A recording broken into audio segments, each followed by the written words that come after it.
Thank you for inviting me here on this Sunday of Orthodoxy. I'm here to talk about one of the very important ways that we pass memory of the most important things, of permanent things, on to our children, and that is education. And most specifically, a project in your community to establish an Orthodox Christian school here in Lehigh Valley, the St. Constantine School, which you may or may not yet have heard about this project.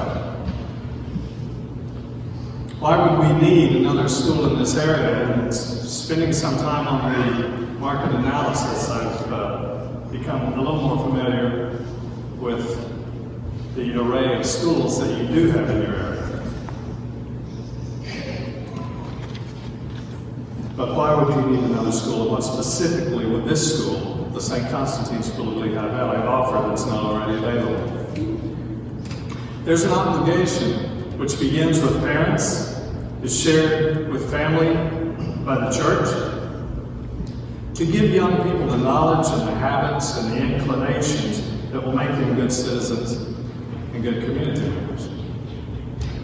To this end, most schools teach language skills, math skills, facts about the natural world, the story of past human actions, their struggles, their achievements, failures, successes, all of this to situate students and equip them to live lives that are successful, productive, and we hope happy. But no school only teaches knowledge and skills. One of the profound lessons that children will learn in the course of their studies is who they are. Now, whether you agree with the way the lesson is being taught or not, students are receiving some account of who they are psychologically, who they are historically, who they are in relation to other creatures, to the natural environment, who they are in light of all of the conflicting questions and impulses that are part of youth. Am I just a higher level biological consumer? Am I an enemy of the planet? Am I a mere worker? Do I have free will, or am I socially determined? Am I a unique individual or a member of the swarming mass of humanity? What am I? Who am I? Teachers in schools are answering these questions for our children. The church would have us help our children understand themselves as persons made in the image of the triune God. The church would have us help them understand what it means to be made in the image of our God. This is a very important work that Orthodox Christian schools can and do perform. There's an opportunity for schools to harmonize with the church, with local churches, in encouraging our children on their way up the ladder of spiritual growth that leads to mankind's noblest end. We would say to theosis, life in God. Today I'd like to characterize some aspects of the St. Constantine School and the education the children would receive in it, and to describe some great opportunities that are arising in the church in this area of education today. First, let me describe a complication. A complication in our current historical context. We live in a country and in a time that has seen almost a century now of conflicting versions of education arising from conflicting understandings of human nature, of human potential, and of the proper ends of human society.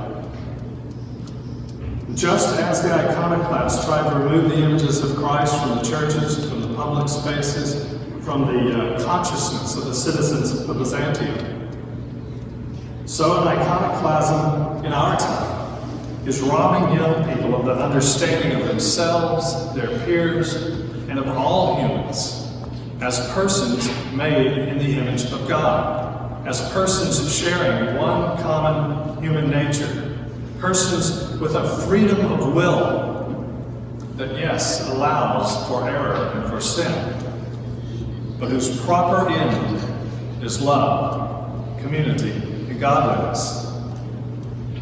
Most recently, we see emerging a very intentional social and psychological curriculum that separates students from the lessons of the past and from traditional communities, which acknowledges no authority beyond one's private inclinations, and which teaches them that there are no boundaries they may not transgress in either thought or behavior. Students in our schools, public and many private schools, are not merely receiving knowledge and skills. They are also being given interpretations of themselves and of the world that have deep and profound ramifications for their lives. And students spend many more hours in schools than they spend waking hours in your living rooms or in church. Orthodox communities have been establishing schools in America for over 100 years now. But the purposes have changed as the needs of the Orthodox community have changed. We only have in America today about 60 Orthodox Christian schools. But there are also about 8 school startups that I'm aware of right now. And a growing number of the communities, these communities share a vision of schooling that is genuinely and thoroughly Orthodox, while also promoting the liberal arts, which is to say, the arts that claim to free the intellect, and classical content, which is to say, content from other times, other places, languages that embody perennial truths or insights about the human condition. Education in this sense is much broader than mere training, vocational training, or indoctrination.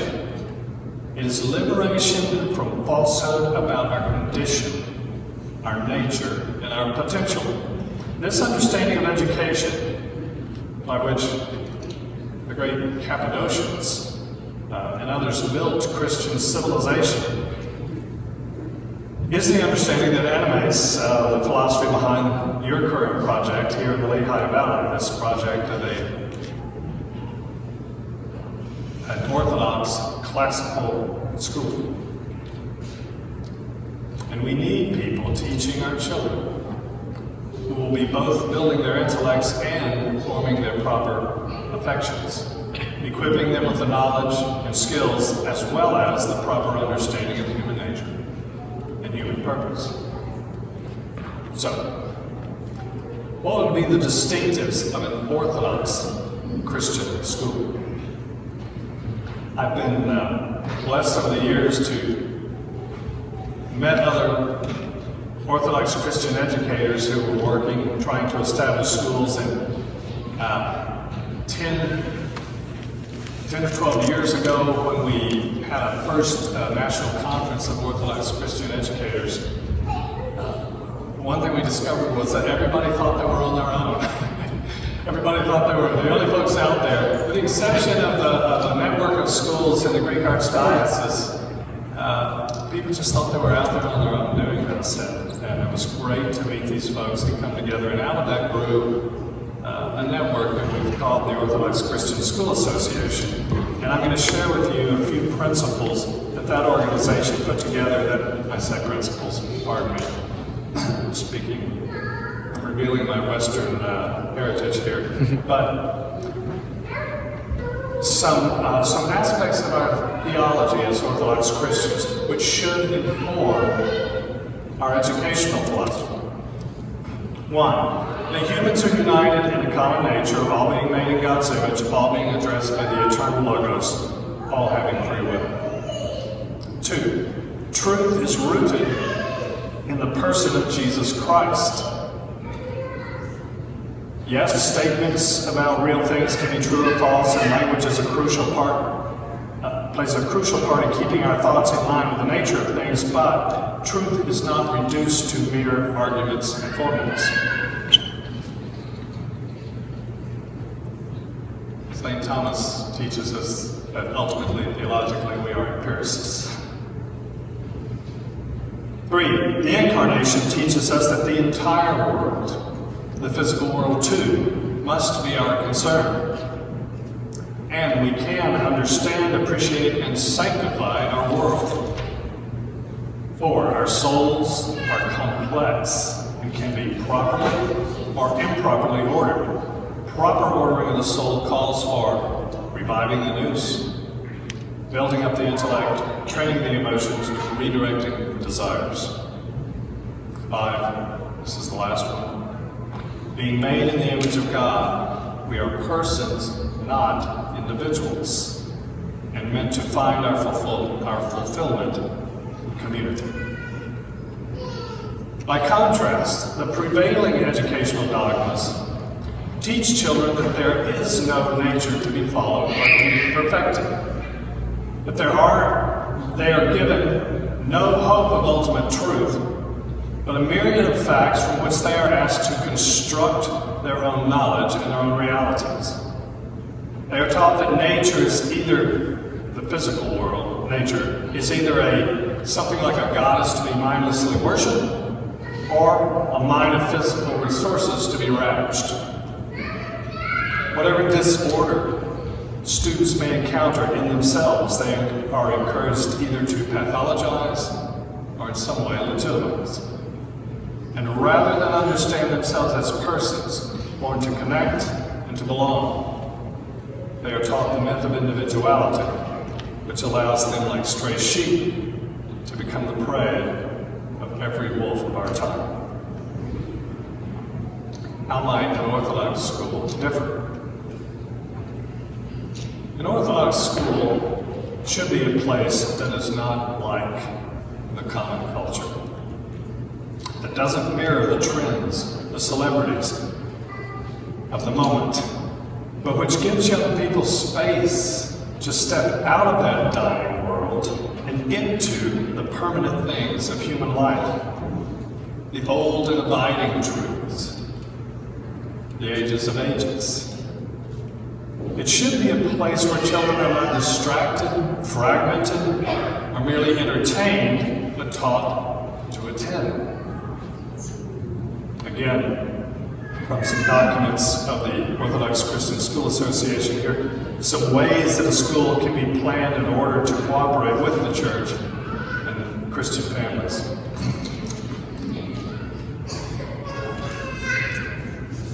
The school should guide students in participating in the liturgical life of the church. The school should guide the students in participating in the life of local parishes. As much as possible, the school should accommodate and coincide with the church calendar. An active presence of clergy and/or monastics should be invited and encouraged. Theology must be more than a class and somehow permeate the entire life of the school. Now, for us, theology is not a subject, and it should not live in a school as merely a subject. Some lessons should be guided by the church's canons of readings and by the seasons of feasts. The school should allow for some combination of chapel services, Orthodox hours, or liturgies. Curriculum materials specific to Orthodox schools should be used when possible. There's a lot of work to be done for us in this area in America. Schools, also, one problem that all schools have is that they are asked to do too many things. Schools cannot provide everything children need. It should limit themselves to doing part of the project of education and doing that well. In these and many other ways, a school can support the faith of the church and the faith of the families by what it practices and by what it accommodates. Now, you've heard of this St. Constantine School project, and it's defined as an Orthodox school with a classical education. What does that mean? It doesn't just mean listening to classical music. It doesn't mean an infatuation or romantic infatuation with the past. But it does mean liberation from the parochialism of the present.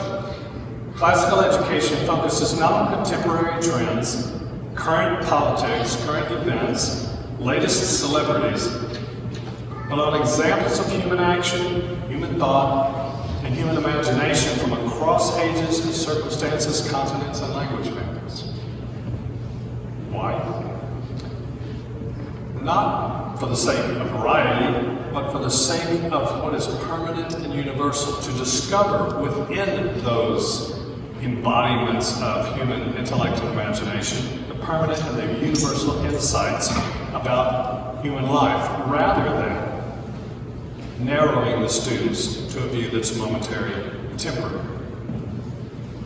Mikhail Bakhtin, the Russian critical theorist who lived during the Soviet regime, said about the study of literary works that anything that is purely of the present will die along with the present. Conversely, going to the other end of the Christian era, the great St. Justin Martyr said, any truth spoken in any age by any man belongs to Christians. That's a definition of a classic. What does this mean for the academic project? Students in an Orthodox classical school will study phonics, spelling rules, will memorize poems, prose passages from traditional literature that affirms goodness, noble human action. They'll learn to control their hands with penmanship, to control their speech with grammar and grace, to control their minds with logic, attention, contemplation, and prayer. Students in an Orthodox classical school will study grammar, logic, and rhetoric to master forms of language in a variety of written genres, to sort sense from nonsense and the structure of arguments, and to learn to use language in compelling ways by applying argument, arrangement, and style to oral and written presentations. They'll cultivate number sense and learn math not merely as a tool for practical matters, but also as a testimony to the harmony of God's world and as evidence of truths that are timeless and not of our own making. If there's anything that can help pull a young person out of the narcissism that is so, they can be so susceptible to, it's math.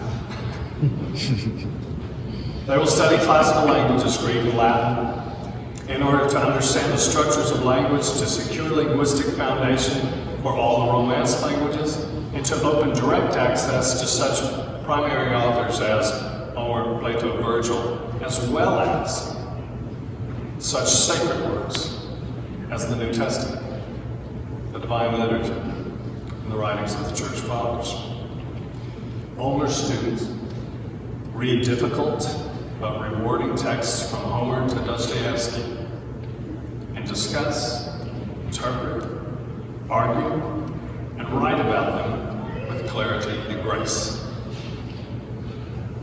Children will learn about the physical world, the creation, neither as an occasion for the latest political agenda, nor as a mine of resources to be consumed upon our lusts, but rather as a reverent study of the intricate and artistic creation of God, which embodies His creative energies and is ordered by the divine logos.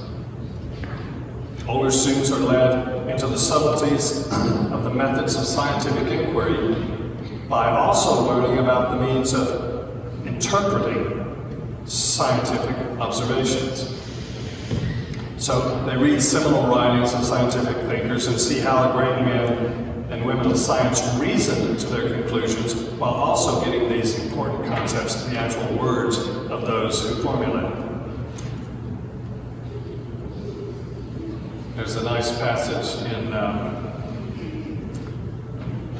St. Gregory of Nyssa is on the soul of the resurrection when his older sister is talking to him about the observations of the physical world, and she reminds him of the old adage that the eye sees, the hand touches, but the mind interprets and understands.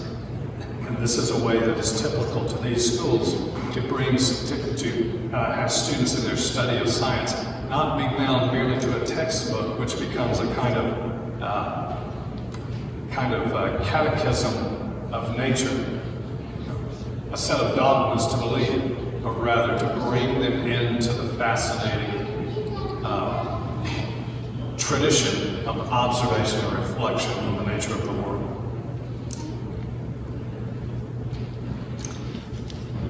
Many classical schools take a slower initial approach to the study of math because they want students to cultivate mathematical thinking and not merely learn to manipulate functions.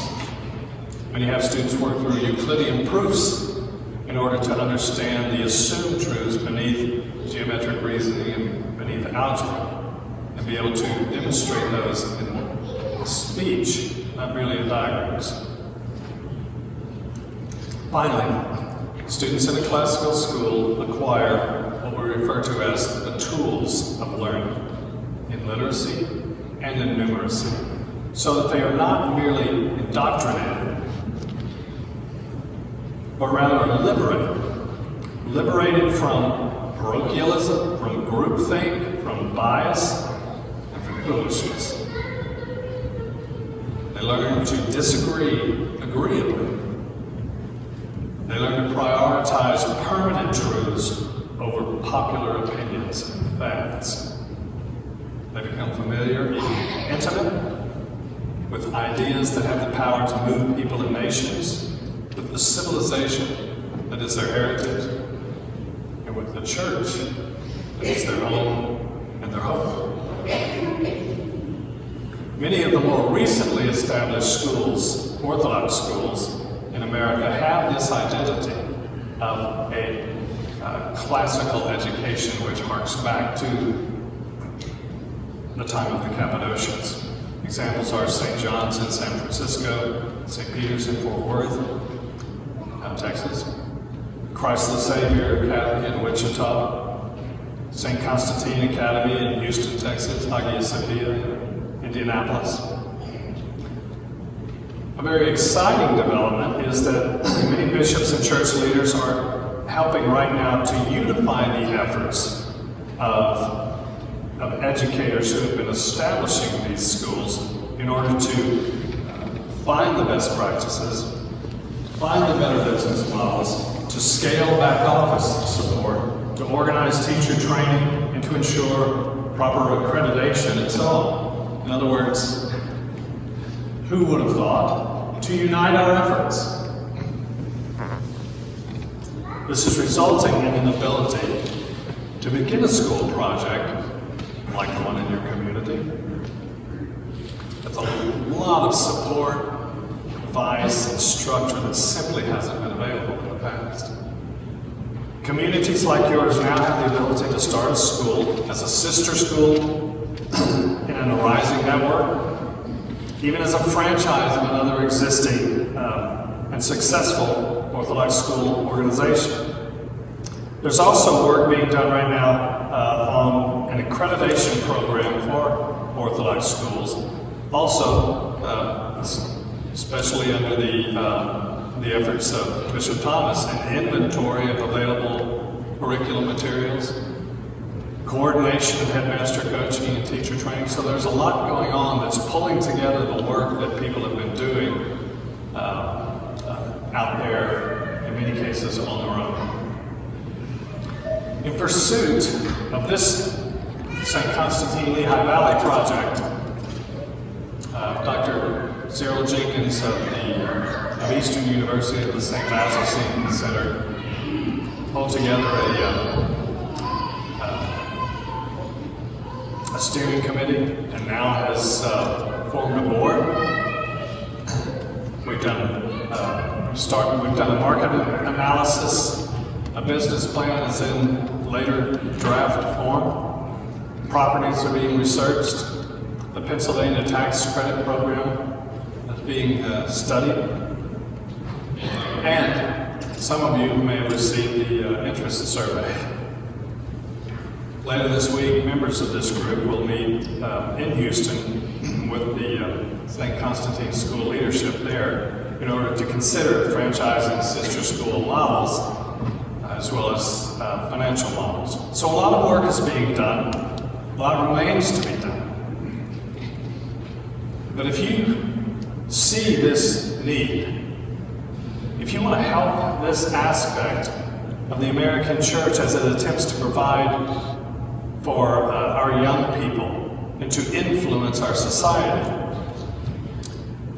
get to know these board members, some of whom are in your own parishes. They'll be introduced tonight. Get on the contact list.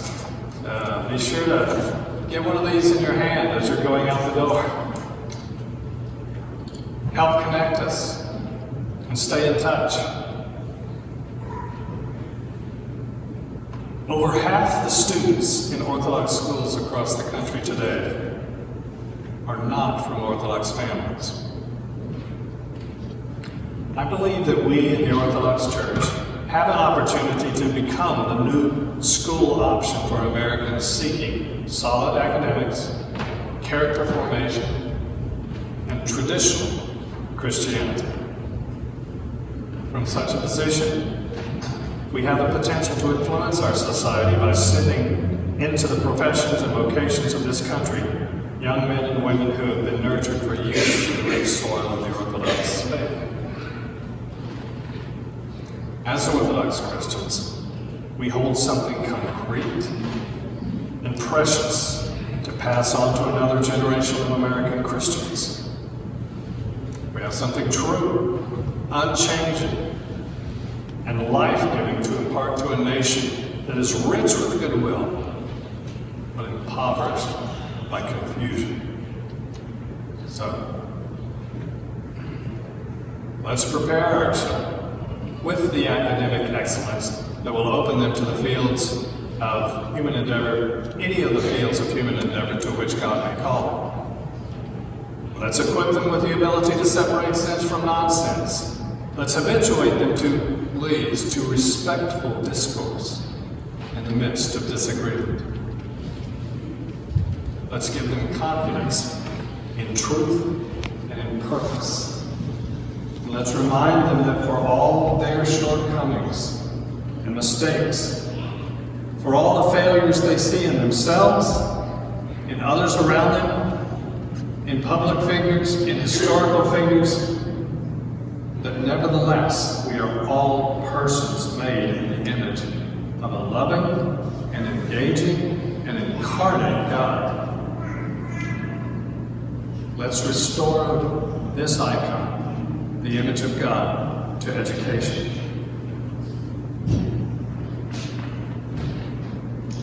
How can you help? Your brothers and sisters working on this noble project will need a lot of help. If you haven't, please fill out the interest survey, get to know these board members, connect with us, connect us with others you know who may wish to support such a project. Help spread the word about the project through your own various media resources, which we all have these days. And pray. Pray for this board. Pray for our children, the children of your community.